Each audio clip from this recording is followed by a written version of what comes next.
Mercedes w463 G Wagon. Want to check your fuses?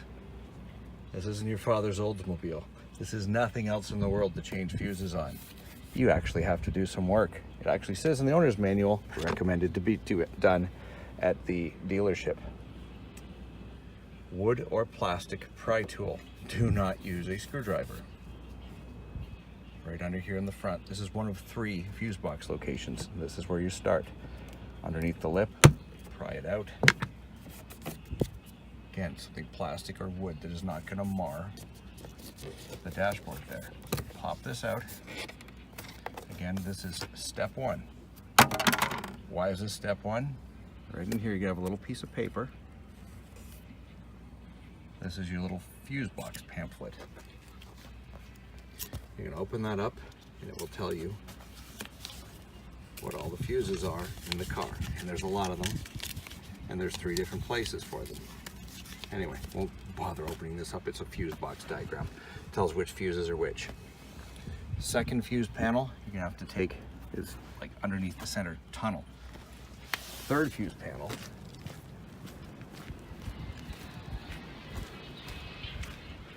is underneath the glove box, meaning all these screws under the glove box have to come off. They're Phillips headed. 1, 2, they might be Torx on later models. 3, 4, and I think there's 2 underneath. There's 4 or 5 of them. Yeah. Anyway, I'm gonna pop that. I'll let you know how many there are. 1, 2, 3, 4. I think there's 5, and then it rolls down, and the fuse box is under there. So we're gonna get that off and be back in a second. One back up under there. See that?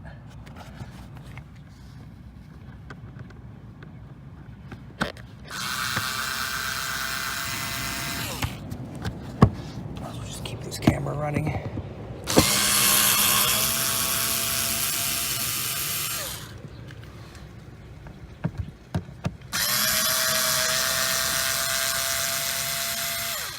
And the reason I'm doing this, A, is to show you where all the fuse panels are.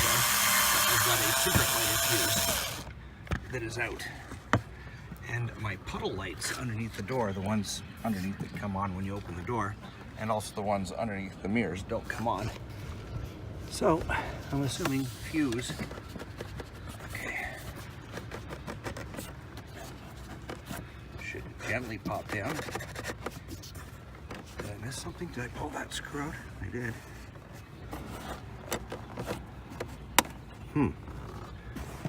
I don't feel another screw back there.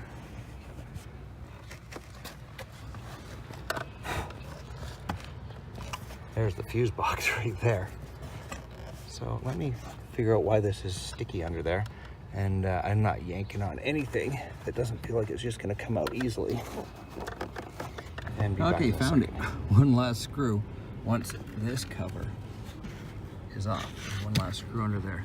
I didn't even feel that. I kept reaching under there and feeling around, but I have no feeling in my hands, so I guess that's not the smartest thing to do. And now we can pop the whole cover out. Oops. Unplug this speaker. There's a little wire there. Unplug that back. Now we are with the cover off, and there's your fuse box. And there's supposed to be 2 little screws up in here to take it so you can rotate it down. Honest to God, I can't figure out which friggin' ones they are. But just use a mirror and figure out your fuses. Anyway, I checked the one fuse, 64. It was blown, so my lighter is now good again. Hey, what's that? Dirt. Oh, bad. Anyway, 64, which one was it? Oh, it doesn't matter. It was up in there. Or, sorry, 64, 47, I think it was. That was a 15 amp blue one. One of the 15 amp blue ones. Anyway, that's out, and now I'm just going to put it back in and put this back together. Make sure right here there's a little, if you can see, that little top there, that's for the foot heater. It plugs in here. Be careful making sure to get that into this slot there, and that one stays plugged in. You don't want to lose those. So I'm just going to Wiggle that back in, and this is where you get to your fan. Man, this stuff is jammed in here. For a car that was never meant to have this stuff, it is amazingly jammed in everywhere. Like, unbelievably jammed in. But yeah, I'm gonna put that back and we will go to fuse box number 3, which is even more fun than this one. While I'm finishing putting this last little piece in, I may or may not have in the past extolled the virtues of these things, these $10 lithium battery just cordless screwdrivers. They're just, you know, they're useless for anything other than like little screws. But when it comes to taking apart a car interior and having, oh, I missed that one. How the hell did I miss that? Taking 1,000 screws out of a car interior, you know, your regular cordless drill is just too damn big to get into most places and too powerful. You know, you can strip and break stuff. And these things are perfect.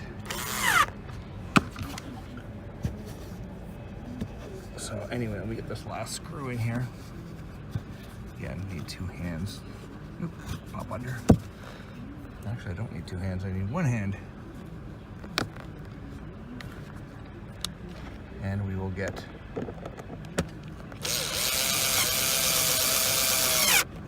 to the next fuse box, starting here.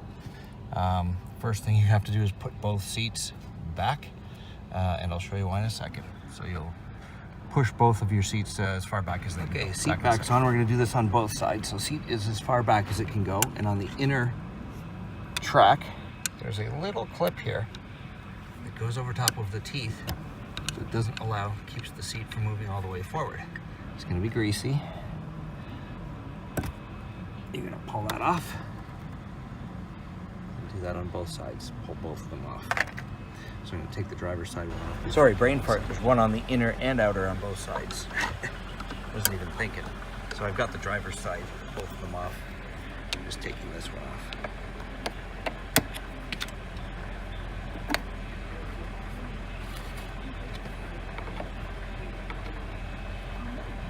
Get back in there, there we go.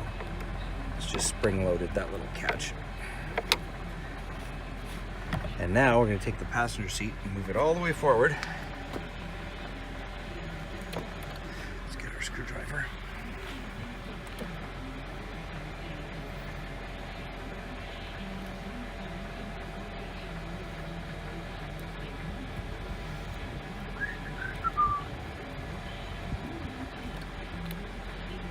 And up.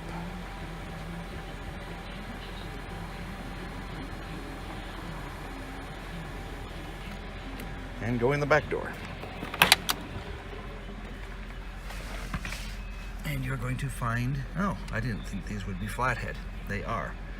There's 2 little plastics. Oh, I could probably turn those with a dime or something. Do I have one in my pocket? I probably don't. Back in 1 second, I'll get a flathead. Okay, got a flathead. Half turn. The one on the front. Half turn. Should just pop out.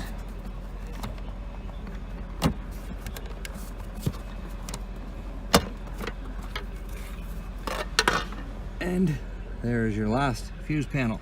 You know what, while I've got this out, I'm going to vacuum and do all the cleaning under here that's probably never been done for years and years and years. But there's your last fuse and relay panel. And again, all these are listed on the little paper menu that's in the first location beside the driver's steering column. This is the cover for. So since I have none to do, nothing that needs to be replaced back here, but popped it off so we know how that comes off now. So there are your 3 G Wagon fuse panel locations. This is also the rear SAM module, the signal acquisition model for at the rear. That's what that is. It's a fuse panel SAM module. And God, look at the wiring under there. I bet when this is up, that's major fun with that tunnel off. We'll get in there one day. Anyway, thank you for watching and hope this helps you. We're not all done. The more astute of you will notice I didn't show you where to put those clips back on when they come off, because there's a specific spot they go to on the front the seat adjustment rails. Those two little stopper clips. If you don't put them on, the front seat will just keep going right off the rails. So put that seat all the way back, and you're basically gonna put it on until there's only two teeth. See this little, where's the teeth? A little notch in there that goes in to the little grooves. Put it on and rotate this one into the second, second.